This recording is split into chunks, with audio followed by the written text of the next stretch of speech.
Hey y'all, you're here and now listening to the Vitamin D podcast. As always, I'm your host, Dawn Dai, and I'm here to help you become your best self because I want you to live your best life. So today, as I'm looking at the world in the U.S., I can't help but see all the pain and suffering people are going through from loss, and it's just coming in so many different ways and so many directions, from loss of freedom. You can't do what you want. Loss of opportunities. There's so many people without jobs right now. And then the one that hits the top tier for me, and that's dealing with the loss of loved ones. And that made me think, are we having the conversations about death as far as how to prepare? What is it that we want? And that leads me with my guest today. Now, you've heard of a doula, right? A doula is traditionally known to bring life into the world. Well, my guest, Ashley Johnson, is a death doula, and she's also the founder of Loyal Hands. It's an organization offering end-of-life transition services to help people have a healthy relationship when it comes to the end of their lives. It's definitely a spectacle to see when people actually embrace the fact that they are transitioning and take power into that whole aspect of mystery, but incorporating happiness with it. And it takes me back even dealing with my mother and when she had her transition. I didn't know what she wanted. We never talked about it because for some reason we have this thought process that this day will never come. But guess what? It's inevitable. And rather than putting the pressure on your loved ones to make decisions, or even the pressure of yourself of trying to have to figure it out, maybe you need to hire an organization like Loyal Hands. Find yourself a death doula. So you're probably curious at this point. What exactly is a death doula and what do they do? Well, no need to wonder any longer. It's time for your dose of vitamin D. Get your vitamin D right here with me and get excited about your life. Ladies and gentlemen, welcome to the Vitamin D podcast. I have an interesting conversation in store for you today. I have a special guest. Her name is Ashley Johnson. She is the founder of Loyal Hands, an organization offering end-of-life transition services. Yes, just like a doula brings life into the world, Ashley's business is all about transitioning life out of this realm. So without further ado, please help me welcome to the Vitamin D podcast, Miss Ashley Johnson. Ashley, how are you? I am amazing. Thank you. Thank you. That was an amazing introduction. Yes, I am Ashley. I am the founder of Loyal Hands End-of-Life Doulas. I am a certified end-of-life doula. Cue the organ. Dun, dun, dun. A lot of people are familiar with the word doula. It's like synonymous with, being the birth doula. Until recently, there's been a lot of advocacy for people that are transitioning out. And if you think about it, a lot of us birth doulas and death doulas, we pretty much do the same thing. And we require ourselves to be fearless, patient, and calm, first and foremost, because we have to be there and be present for our families, for the families, and for the people that are transitioning. How did you get into this line of work? Okay. I would love to tell you like a fairy tale story, but I got into this line of work. It's been since I was young. I gravitated towards people that were elderly and transitioning. Even I would look at this, the Sunday paper, they come out with the comics. I would look at the obituaries. What? And I would find such amazement with the stories that they would tell, the history and things, their legacy. And then from there, I went to school. I graduated from the University of Florida, so go Gators. And after that, I became into death care, like for over a decade. Wow. Yeah, honestly, it's crazy. It's not something that you hear all the time. A death doula, end-of-life doula. A lot of people are foreign to it. A lot of people don't even like to talk about death. So that in itself is foreign. So literally, I'm here. A lot of end-of-life doulas are coming to the forefront to actually speak about death, to talk about it. Because as you know, like a lot of cultures, that was hush hush. Right. Especially in Westernized society, we don't talk about it. And we act like if we don't talk about it, it doesn't exist. And it won't happen to us. Right. And it happens. And right now with COVID-19 happening, it's something we have to think about. Correct. Crazy, crazy, crazy. And that's the thing right now with COVID-19, it's brought death to the forefront. A lot of people we're talking about it. A lot of people are afraid of it. I will say that we have increased our calls on people having anxiety and stress about talking about death and things like that. And it's all really due to COVID because we're not ready. We haven't had those conversations.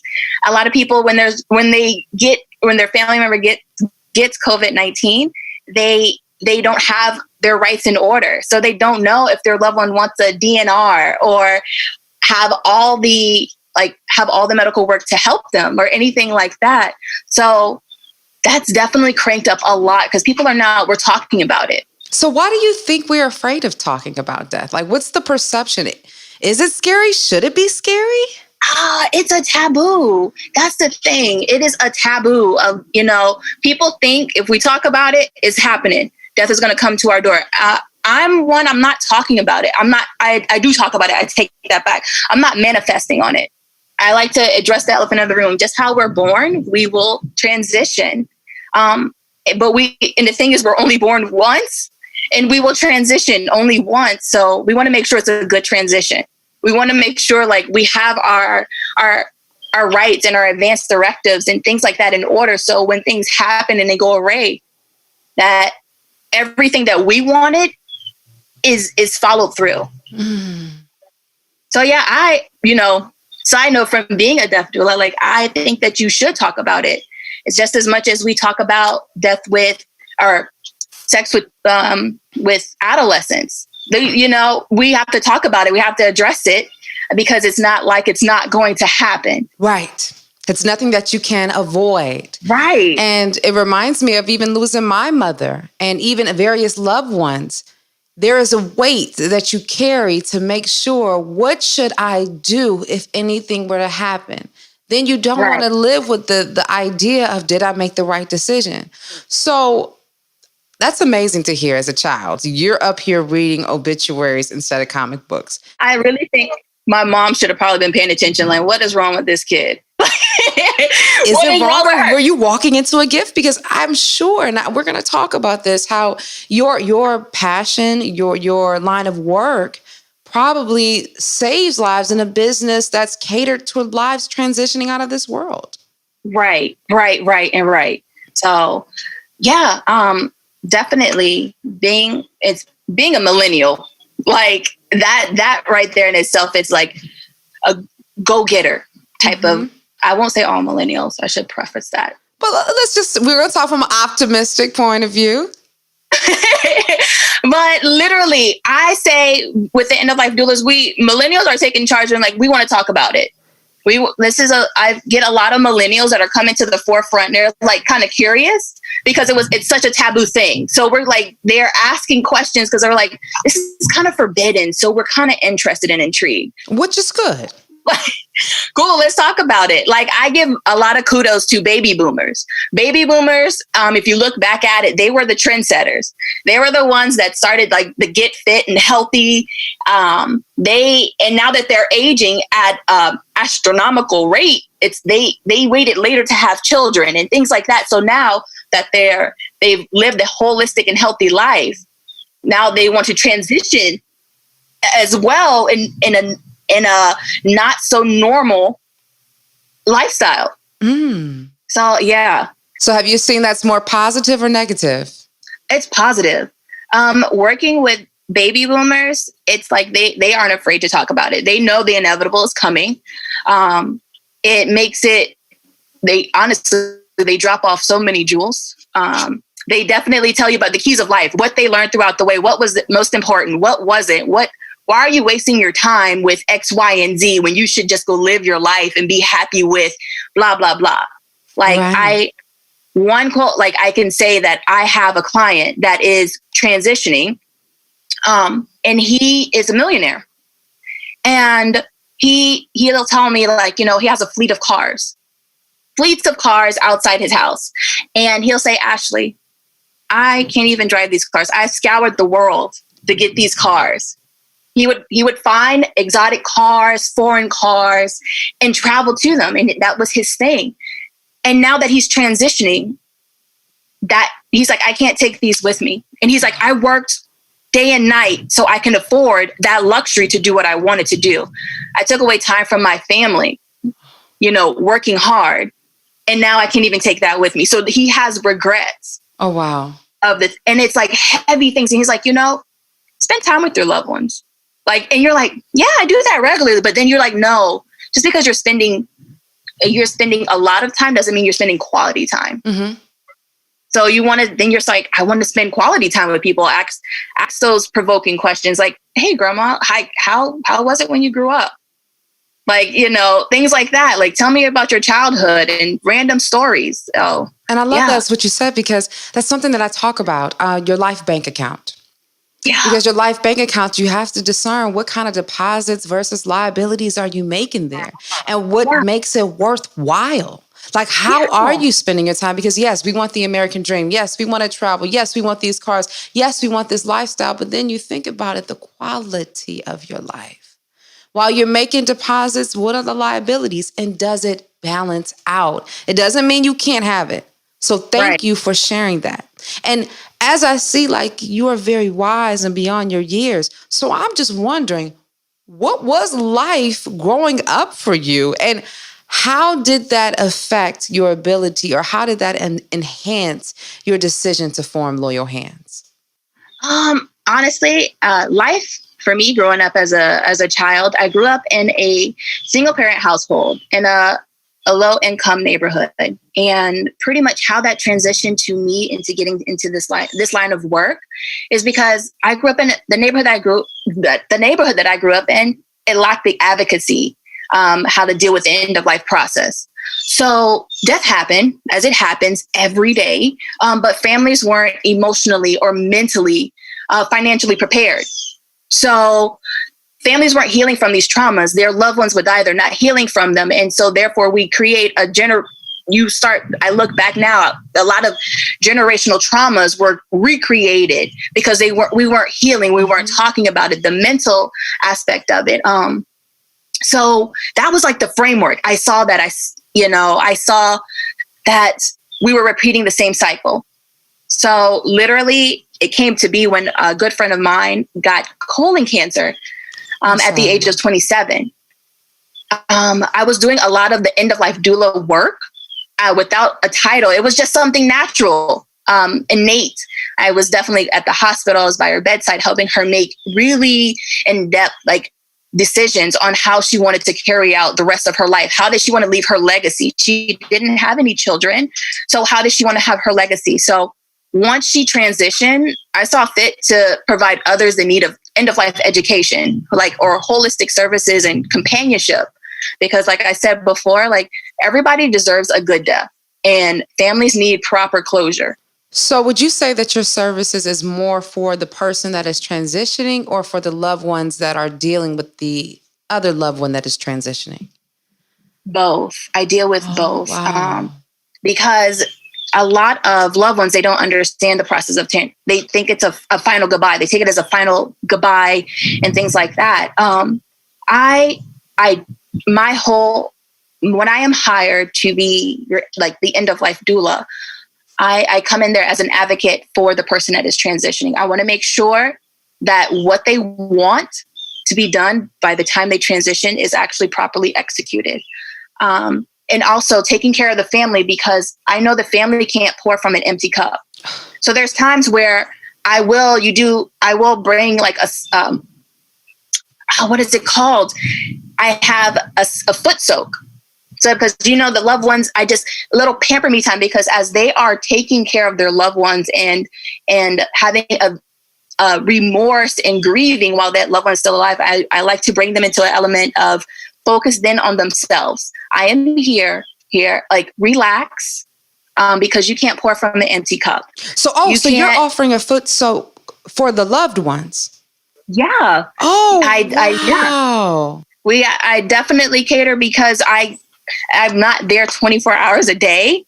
So I educate the loved ones on what's the steps that are happening.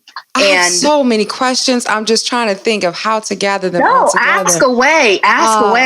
So let's, even thinking about your good girlfriend that you lost, and you said how you were doing all these practices and not realizing that this was helping to form your soon-to-be business now.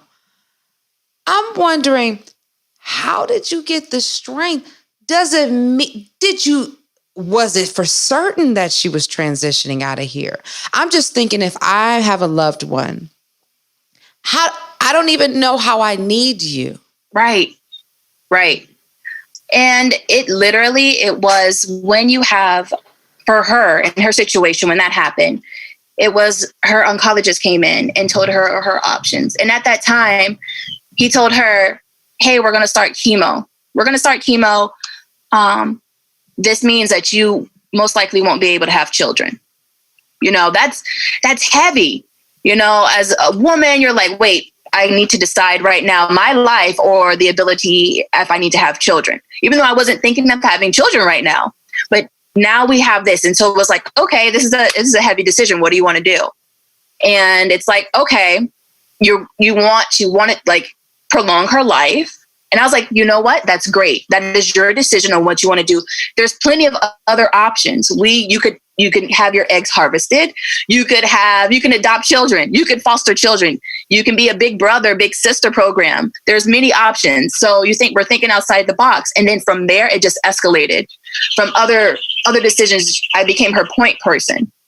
Like, I don't know how to tell my mom this. Because now you're coming into a situation where the doctors are telling you things and you have to tell your mom, my last process, my last therapy did not go so good. So how do I tell my mom that it's not going good? And it's just like, that is very hard to tell your mom that that she could possibly be losing a child. Wow. And how to break that news. It's hard. So, and at that time, I promise you, I didn't have any formal training. So this is literally me coming from as my sister, my sister friend, just being, what would I do? How, being an active listener, and what would I do? Putting myself in her situation. And that's how literally it developed. Wow. It was definitely heavy. I carry her essence with me daily. I can't front. Like, the reason that I'm really doing this is because when she transitioned, it was in peace. Wow. It wasn't something traumatic. It was in peace, and who she wanted to be around her, what she wanted. And so that's like literally a driving force. And I'm like, you see so many people, especially how I was growing up, that wasn't their situation. And so their loved ones that are still living didn't have that trauma. Like, oh my gosh, they were in a hospital bed. The doctors weren't attentive. The family affairs weren't in order. And it's so much stress. She didn't have stress. She literally was like, went to sleep. It was very peaceful. So that's that element I would like to extend to everybody, to have something peaceful. Everything else is secured. Right. Because in your peaceful mind, you can think. And more importantly, what you said, and I think we made mention, is about how important it is to be present. Yeah. Present. In the moment. And not having to worry. So now that you move forward, and let's just talk about this. Tell us how you implemented your educational experience. Because did you know about this career path, or did you kind of cultivate it? I did not know about the whole career path of being an end-of-life doula. As I said, I graduated from the University of Florida with a degree in anthropology and a background in chemistry. I went on to work in a background in like death services. So from working in a morgue, working in a lab, so I was able to see all different types of scenarios with death and dying, from like with hospice and things like that. So with that, it just literally, when she transitioned, I was like, I want to help people, but how can I help people? I started reaching out to like organizations and seeing, this is the idea that I have. Is there something that I can do? Literally, I found like there was a whole curriculum and backgrounds in schools that educate people on how to help people with being an end-of-life doula. I definitely will say like it helps. it definitely, it helps right now. For me, I will say it helps for me. I've taken the programs. I became NDDA proficient. It's a, how can I describe that? Oh my gosh. It's like core curriculums for how to be an end-of-life doula. So I became a certified end-of-life doula. I became a NDDA proficient end-of-life doula. I will tell you, I'm always a student. I'm always learning. Everybody is diverse. There's so many different aspects of people. That's where like my anthropology comes in. I love that. I love to study and immerse myself in cultures and practices. So that literally spearheaded me to be where I am right now. That is amazing. And I love that. So with Loyal Hands, what kind of experience, what type of training do you go through with your doulas? So with our doulas, they come from various walks of life, their skills, their interests and everything. But the bare basics that our Loyal Hands doulas, they have to graduate from a training program. They must be NDDA proficient. Like I said, that means meeting core proficiencies to be an end-of-life doula. And also volunteer. How do you know if this is something you want? Because it is very different if you don't immerse yourself and be around people that are transitioning in all aspects. What do you mean by in all aspects? Because as end-of-life doula, we deal with the elderly, we deal with the dying, but there's a lot that we deal with in aspects of people that are just normally healthy. They just want to make sure that their affairs are in order because they know death can happen at any minute. Like right now, COVID-19 is happening and a lot of people are coming to have their advanced directives and their advanced care planning in order. So if something happens, if they have to go into the hospital, their family knows what they want, the life-saving procedures that they want. And if something turned fatal, they would know how to properly execute their last will and testament. Wow. And you're saying that would be basically but I'm thinking to myself, if I'm interested, I would already have to be around people like that and have exercised that, because how would I know? Right.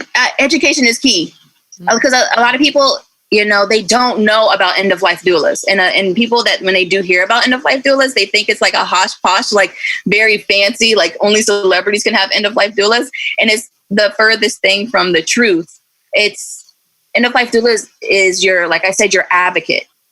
And it's something as simple as if you wanted to get like a Google search. You can Google search where a lot of doulas or end of life practices will pop up. Wow. So it's definitely something new. A lot of things, it is something that's foreign. It's a taboo, especially like I said, Westernized culture, we tend to avoid talking about death and dying. So, so just going on a Google search and just simply finding someone to say, death doula, that's how I would find a death doula? You definitely could. That's definitely like there's websites that cater to a whole variety of spectrums of death doulas. You can call and see, hey, just how you interview for me personally, you interview your doctor or just to see if your chemistry is good. Wow. Because a lot of people, they call us, but we need to make sure our chemistry is good. You just because you called, we do a standardized initial interview and see what your services that you do need and that you are requesting. Because sometimes it's like a legacy. You want to create a legacy project, and we have a doula that's great with building a whole legacy project. And we do an interview like that because we want your end of life to be great. We want your energy. We want your vibes to be high.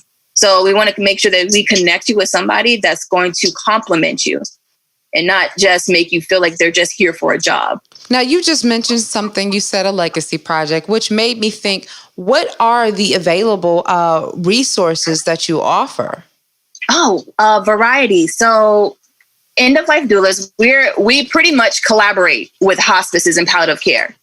We are a team. Okay. And I was wondering what that difference was. Yeah. So we complement them. We pretty much fill in the gap that they have in the whole dying process. So that means we're helping them with non-medical care, like advanced care planning, creating a support team for the family. Because, you have family members that they don't know how to care for their family member at the end. So it's just like one destined family member that's taking care of everything. So you have moments like that. So you're like, hey, let's pull all together and let's delegate tasks. Obviously we help with household errands. We hold a visual. We create these legacy projects. We're companions with our dying and their families. We literally immerse ourselves within the family to become family with that whole process. So we can get in there in the very beginning phases when they get their diagnosis of, a terminal illness, to where at the very end, where the family is like just coping with the whole transition process. And they can't be in the room while their loved one passes away. So we're in there so their loved one doesn't pass away by themselves. I guess I got a flash because I just thought immediately, I'm thinking to myself, how do you handle all of this, Ashley? And I guess because a lot of people think of death and the sadness, I can only wonder, because you are in this line of work, what do you think is the valuable way to actually look at the end of life as well as and death? That is a great question, because I'm able to learn something from every person that hires myself, and the value of life and how precious that it is. So I gained a lot of respect for the whole transitioning process, because I know that everything with life is all a transition. It's all a cycle. As if we see the seasons, that's exactly mimics our life. And so we need to enjoy every moment of it, even the good, the bad, especially the ugly, because there's a learning phase in it. And you want to learn from it so you don't keep repeating it. But it's everything. You see the silver lining. So that's what I take joy in being an end of life doula, because it's always something I'm learning. I'm always gaining some type of philosophical knowledge that makes me say, well, you're right. That's very true. Like, I actually really don't need to have, a closet full of shoes. You know what I mean? I don't like a lot of superficial things, or you know what? Every time I'm around that person, I get anxiety. But I still put myself around that person. No, actually, I don't. I don't need to be that way. Wow. I mean, I feel like, because that was an on-time word, because both of those things like genuinely spoke to me, because it's like time is so precious. They say it's the most valuable coin. Once it's spent, it's gone forever. There's no rewind. There's no bring it back. There's no way. I mean, nature is saying yes, right on time. Yes. Ding, ding. That's it. And I guess it just shook me right now, because, we think about going after dreams and going so hard. If your gift isn't pouring out, like how you said, you're pouring back into the loved ones in your business. If it's not pouring out, what do you have to give? Yeah. What is it all for? Right. Like that's really something a lot of people that are transitioning, that's what they put. They write notes to their family. Like, what are you doing this for? There's times where you have to ask yourself those questions. What are you doing this for? You're a CEO of a company. What are you doing this for? Then you sit there and you're like, I'm doing this because I want this life of luxury, but for what? Because I can be happy. Will that make you happy? And these are questions, and you're like, wow, you're right.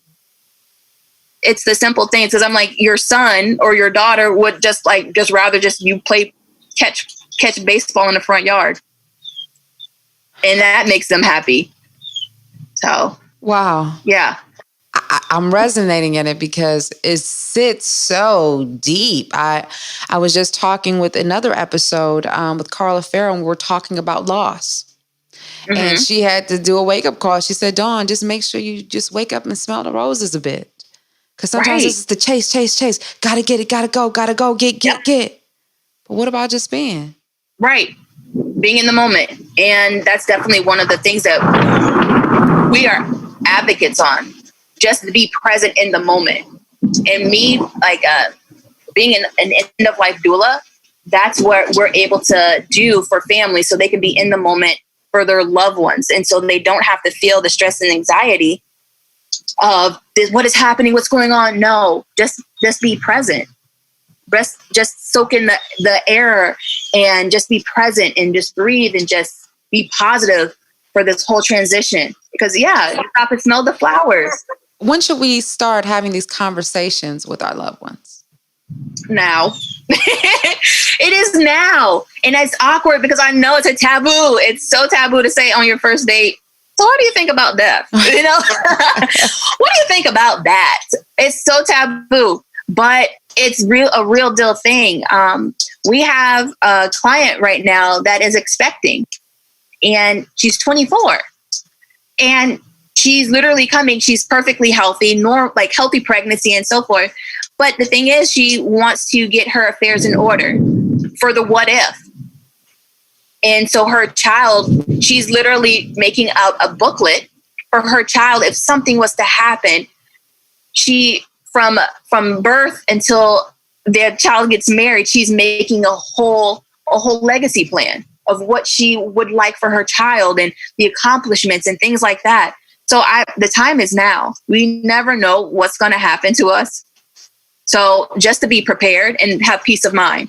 So you may mention a couple times about services that you offer. Right. And you talked about before about having a client you were working with who's working on a legacy project. And here we're just talking about a mother who's laying out everything for her legacy project. And I understand with just in life in general, how important it is to leave a legacy, because your legacy lets you know where you've been and also gives you a hindsight of where you're going.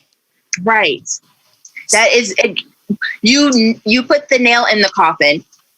Pun, sorry. But literally, that's really what it is. And that's for myself, that's very big. I like to, I'm very fortunate. I have my great grandmother is still alive. Right. It's such a blessing. And for her to tell me stories, and I write them down, I record them, because those are the things that get lost in translation.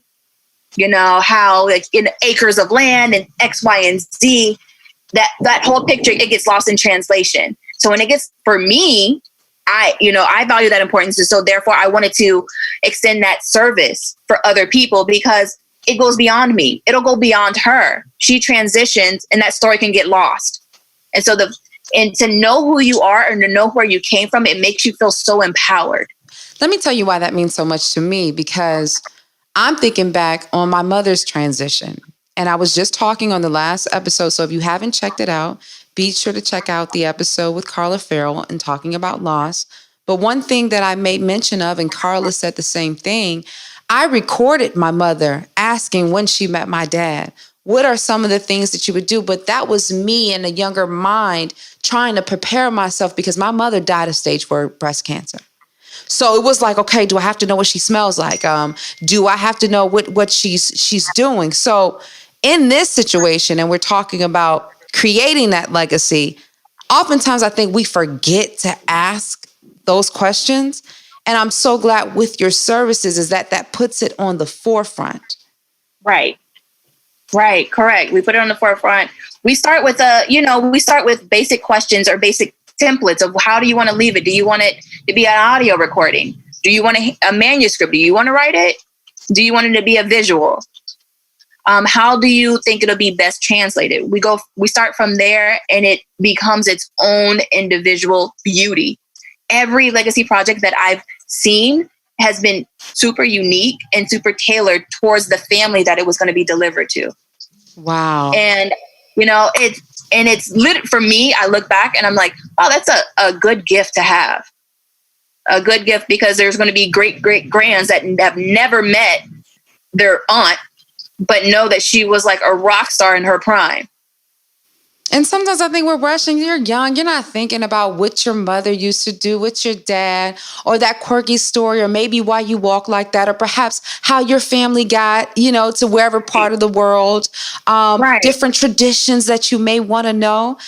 And that's why I just appreciate your line of work so much, because if you've ever lost someone, These are things that are important, but you don't think about, nor do you have the capacity to wrap your brain about what's happening. But to know Right. that there's someone there to say, hey, I know this process. And I want to make sure, as you stated, that you're at peace with your decisions. You're at peace spending time with your loved ones. You're at peace knowing who you are and where you're going. So while I can pinpoint and I can say those things outright looking at you, Ashley, I'm curious to know what What's makes up? your line of work so rewarding for yourself. I am actually rewarded through the people and the families Mother Nature once again saying how much appreciate you. You know, here's a sidebar quote. As we hear this thundering, ramping in the background. I'm sorry, and I'm so sorry. No, you're fine. Here's the thing too. I think this conversation is going to help. And there's a quote that I stumbled across a couple weeks ago. And it says that, you know, you ask God to grow and then it starts raining. Baby. So somebody is growing with this conversation today. Yes. I resonate with that. Yes. But yeah. Wow. So what makes it rewarding for you? The families. It's the families and the people that are transitioning, because it makes you know that life is here today and gone tomorrow. So what are you going to leave? What is your legacy? What is Ashley going to leave? What are the doulas of Loyal Hands and Life Doulas? What are they going to leave? But I'm appreciative of that. It makes me appreciate the small things. Like this thunderstorm, it's loud, but you appreciate the small, like you can feel the rain. You can, you know how you can smell rain. Mm-hmm. It's the small intricacies of that. It's like I take joy in it, because I am human. I get into my rigmarole of life and I'm go mode. And to slow down and say, hey, what is my purpose? Am I serving my purpose? Am I executing my purpose? And you know, am I fulfilling? These are questions you start to ask yourself. And for me, creating Loyal Hands, the end of life doulas, it helps help me in the journey to fulfilling a purpose. Absolutely. And I'm just thinking, and I'm like, wow, just as you talked about how in time it is when you're talking about the baby boomers and why they can see this as a reality. But I'm just curious to myself, you being a millennial, have you made your plans? Are your affairs in order? I have. Wow. You can't. I know, right? And I had to have this conversation with my family. So that itself was like, wait a minute, are you trying to tell us something? But no, this is a real deal thing, because I never know. I don't know what's going to happen tomorrow, later on, less than today.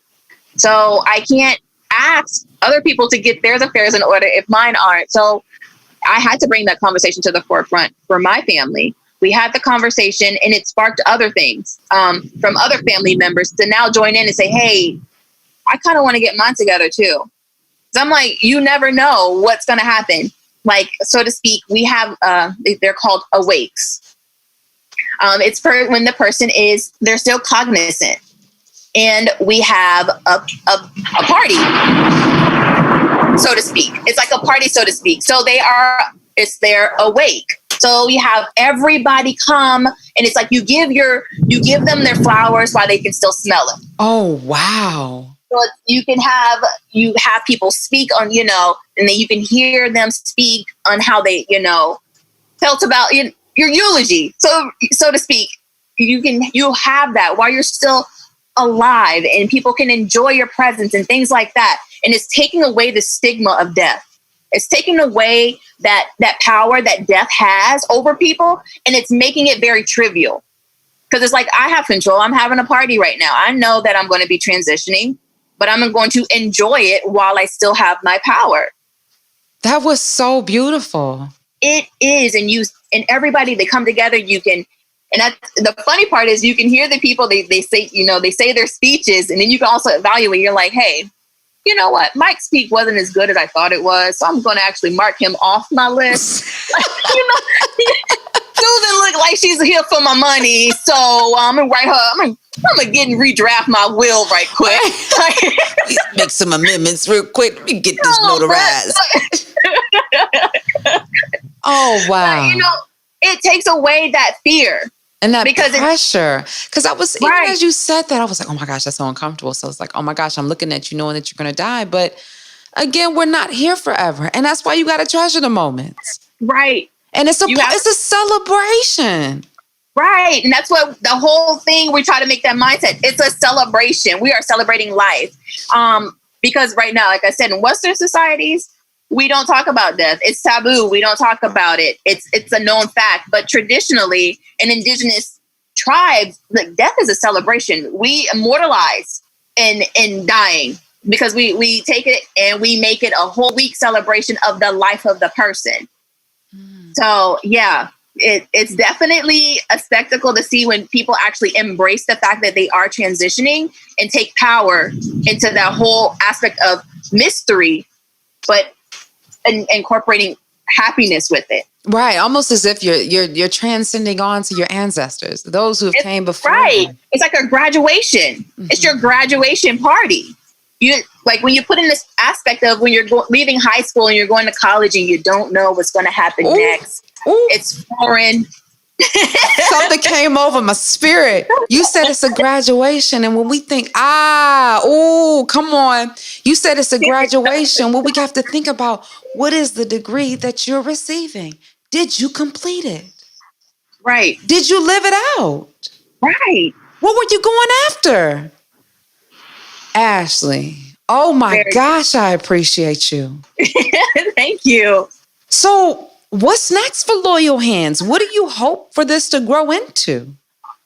Honestly, my hope is to really just to bring death into the mainstream topic, because a lot of people, we're not talking about it and it gets brushed by the wayside. A lot of things happen. Your funeral gets planned after you die, and some things you didn't really want. Sometimes people, they plan a really gaudy funeral for you, but you're actually a minimalist. So to really continue the death positive movement, and that's like to aim to bring awareness to rethinking your whole death experience. I have the whole aspect of you want to live well and you want to die well. For me, there's a disparity on living well. So therefore, I try to break the disparity to make sure everybody, all inclusive, can die well and everything is respected. Down from confidentiality, down from, handling different affairs to dealing with family members. Wow. From planning, organizing the funeral and, the whole legacy project, and from helping your errands around the house. A lot of people, when they're transitioning, they feel like they're burdening their family. They're like, oh, my family has to sit here with me all day. Oh, my family has to clean up behind me. And it's like, no. I'm here for you to be present. You to take in the little things with your family, to drop little jewels or what have you, to take in the moment, look at, shows or what have you.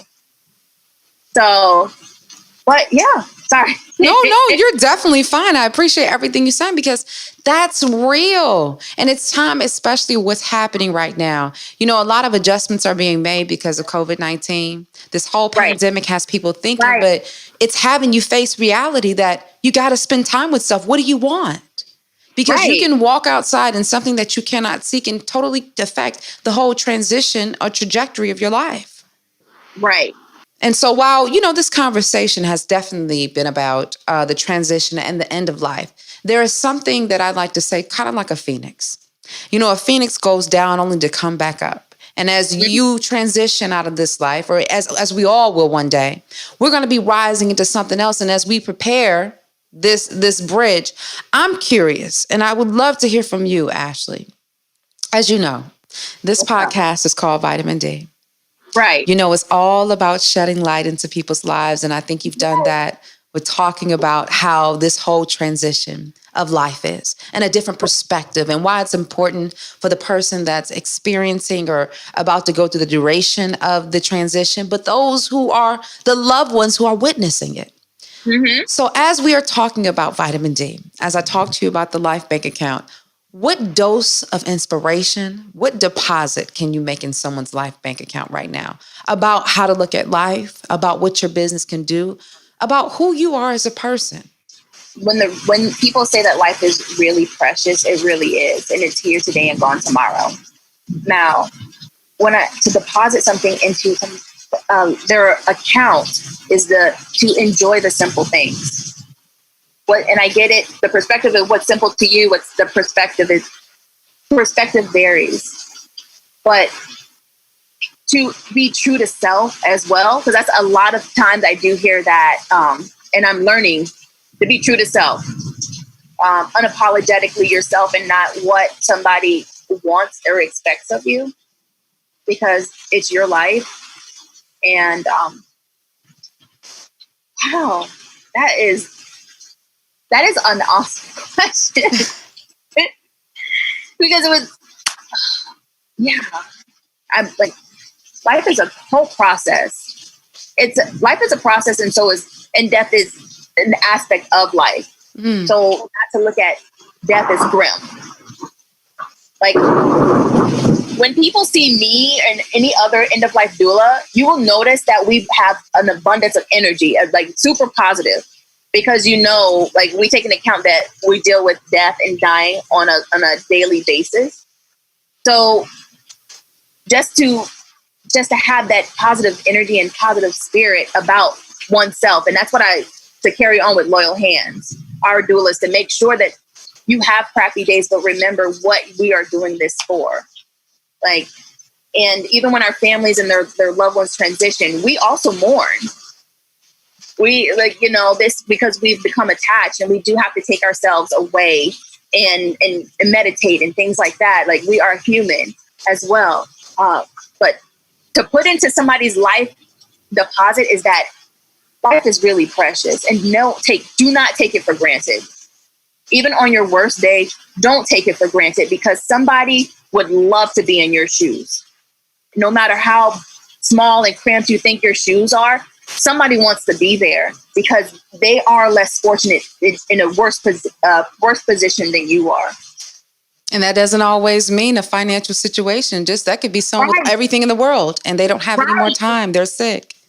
Right. 2020 is crazy in itself. Mm-hmm. But guess what? It's adjusting the vision. You're starting to see things a little bit more clearly. So, Ashley, if someone is interested in learning more about your organization, if they'd like to follow you, where can they reach you? They can reach me at Loyal Hands. It's loyal-hands.com. On Instagram, loyal.hands. Love it, love it, love it. Thank you. Is there anything that we can check out or anything else we should look out for from you? Definitely. I'm working with our doulas here at Loyal Hands to really put a positive spin on the whole death movement, to actually help people feel more in control of the process of death and dying, and take away that stigma of negativity with death and dying, because it is heavy. It's a heavy thing to take over. But at this moment, we're just literally plummeting through to be death positive. Yes, death positive. You can't be death positive unless you're living life positive. Ashley, I want to thank you so much for speaking with me today, educating on me, shedding some light on me and so many of the Vitamin D listeners about the importance of living life, which results in the transition and end of life. Thank you. No, thank you for having me on here. Take that. Thank you, seriously, for having me on your podcast to talk about end of life, to bring light of the services of end of life, and that this is something that people of all ranges can benefit from. And thank you. No, thank you so much. And, I hope that you got something out of this to understand how precious life is worth in the living now, and how important it is to live while you're still alive. You got purpose. Every day you have 48,600 chances to live your best life. So live on purpose right now. And if you want to get more information about Ashley and what she does, make sure you visit the website, loyal-hands.com. Ashley, continue to do the work. Thank you for being an instrument, but more importantly, thank you for your dose of depositing into the vitamin D account today. Have a great one. Thank you. Wow, a death doula. I would have never even thought of that. But I'm so grateful that I'm aware now. And I look back when my mother died, that Ashley or an organization, company such as Loyal Hands would have been so beneficial, because there's so many questions that you have that you don't even know to ask. There are resources that you don't even know to access. There are uncomfortable conversations that are better had just being uncomfortable. So I hope that this conversation was as eye-opening for you as it was for me when I was having it. And you know, when I was speaking to Ashley, I really saw a younger me. Someone who knew from an early age that they had something different, and then later turned that something into a vision that could help others. And I think that's what life is about. That's what this conversation was about. It's about walking in your truth, and it's about living your life, because you don't know when it's over. And that whole different perspective of what it means to live your best life right now and treasuring the things are so important. You know, I just can't wait to have her back on the show. There was just so many great gems. As we move forward in these trying times, I think it's important that we remember that we continue to make deposits in our life bank account. And if that means to go exercise, do that. Schedule out your life, make a plan. Call your parents, your family, your loved ones, and just tell them that you love them. All of these small things add up to big achievements in your life, believe it or not. And if you want 1 million, you gotta start at 10. So why not start within? Oh, you like what I did there? But no, really, if you did enjoy what Ashley had to say and you want to learn more about her organization, I want to encourage you to follow or check out loyal-hands.com, as well as on Instagram at loyal.hands, and on Facebook at Loyal Hands, all one word. As always, you can catch us where you get your favorite podcasts every Monday with more inspiring conversations and insights. And if you're looking for more vitamin D in your life, you can also follow me at Dawn Dai Speaks on all social media. Again, that's Dawn Dai Speaks on all social media. And until next time, always remember, you are your greatest asset.